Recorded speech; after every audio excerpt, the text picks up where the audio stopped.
Assalamualaikum warahmatullahi wabarakatuh. Hai semuanya, perkenalkan nama saya Tiara Amanda, NIM 0307212033. Saya merupakan salah satu mahasiswi semester 2 jurusan Manajemen Pendidikan Islam di Universitas Islam Negeri Sumatera Utara.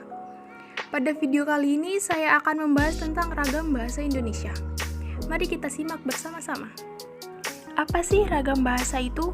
Ragam bahasa adalah variasi bahasa menurut pemakaian yang berbeda-beda, menurut topik yang dibicarakan, menurut hubungan pembicara, kawan bicara, orang yang dibicarakan, serta medium pembicara.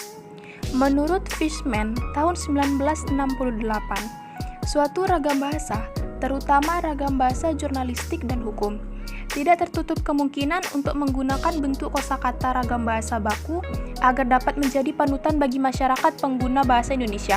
Dalam hal itu, yang perlu diperhatikan adalah kaidah tentang norma yang berkaitan dengan latar belakang pembicara atau situasi pembicaraan, pelaku bicara, dan topik pembicaraan. Sedangkan ragam bahasa menurut Denny Sugono tahun 1999, bahwa dengan pemakaian bahasa Indonesia akan timbul dua masalah pokok, yaitu masalah penggunaan bahasa baku dan tidak baku. Dalam situasi resmi, seperti di kantor, di sekolah, atau di dalam pertemuan resmi, digunakan bahasa baku. Sedangkan dalam situasi tak resmi, seperti di taman, di rumah, di pasar, tidak diharuskan menggunakan bahasa baku. Faktor penyebab adanya ragam bahasa. Yang pertama, faktor budaya. Hal ini dikarenakan setiap daerah mempunyai perbedaan kultur hidup yang berbeda-beda, seperti wilayah Jawa dan Papua, serta beberapa wilayah Indonesia lainnya. Yang kedua, faktor sejarah. Setiap daerah mempunyai kebiasaan atau adat istiadat dan bahasa nenek moyangnya sendiri-sendiri, antara daerah satu dengan daerah lainnya. Maka hal ini dapat membuat timbulnya ragam bahasa. Dan yang ketiga, faktor perbedaan demografi. Setiap daerah memiliki daratan yang berbeda-beda, seperti wilayah di daerah pantai, pegunungan, yang biasanya cenderung menggunakan bahasa yang singkat dan dengan intonasi volume suara yang besar dan tinggi. Berbeda dengan daerah pemukiman padat penduduk yang menggunakan bahasa lisan yang panjang lebar, disebabkan lokasinya yang saling berdekatan dengan intonasi volume yang kecil. Selain faktor tersebut, ragam bahasa juga terjadi karena perkembangan zaman, di samping perbedaan cara penyampaiannya atau logat bahasanya. Selanjutnya, macam-macam ragam bahasa. Yang pertama, ragam bahasa berdasarkan media. Ada bahasa lisan dan bahasa tulisan. Apa sih bahasa lisan itu? Bahasa lisan adalah bahasa yang dituturkan dengan indera mulut. Dalam pembicaraan bahasa lisan ini, kita harus memperhatikan beberapa hal seperti tata bahasa, kosakata, dan lafal dalam pengucapannya. Dalam bahasa lisan ini juga, pembicara dapat mengatur tinggi rendah suara atau tekanan yang dikeluarkan, mimik atau ekspresi muka yang ditunjukkan, serta gerakan tangan atau isyarat untuk mengungkapkan ide sang pembicara. Yang kedua, bahasa tertulis. Apa sih bahasa tertulis itu? Yaitu bahasa yang dituangkan melalui simbol-simbol atau huruf-huruf. Dalam bahasa tulis, kita harus memperhatikan beberapa hal seperti tata cara penulisan, tata bahasa, dan pemilihan kosakata. Dalam hal ini juga, kita dituntut untuk tepat dalam pemilihan unsur tata bahasa seperti bentuk kata, susunan kata, pilihan kata, kebenaran penggunaan ejaan, dan juga penggunaan tanda baca dalam mengungkapkan ide kita. Selanjutnya, ragam bahasa berdasarkan cara penutur.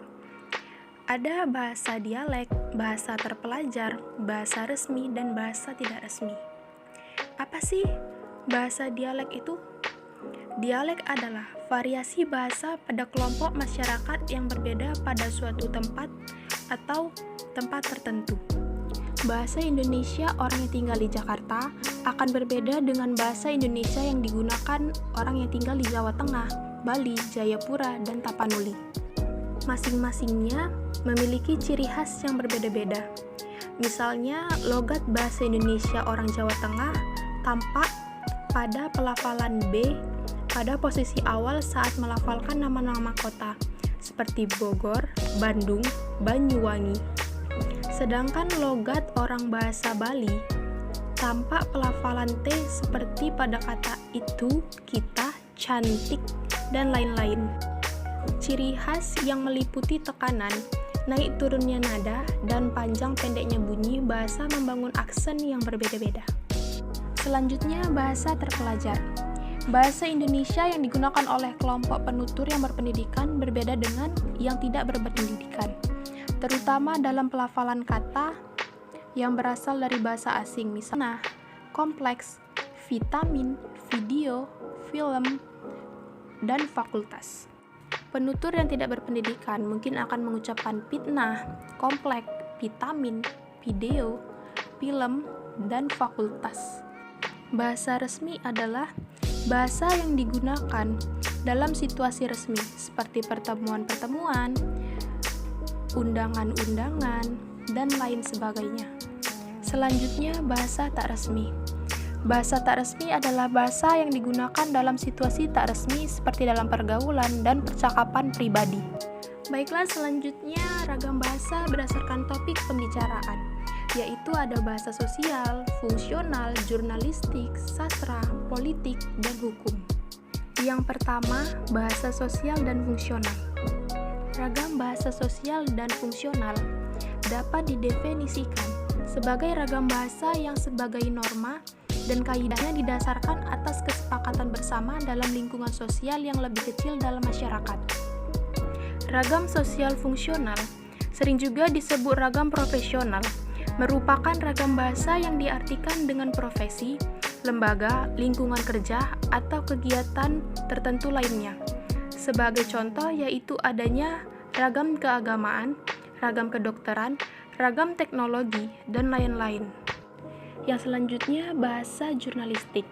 Bahasa jurnalistik adalah bahasa yang dipergunakan oleh dunia persurat kabaran.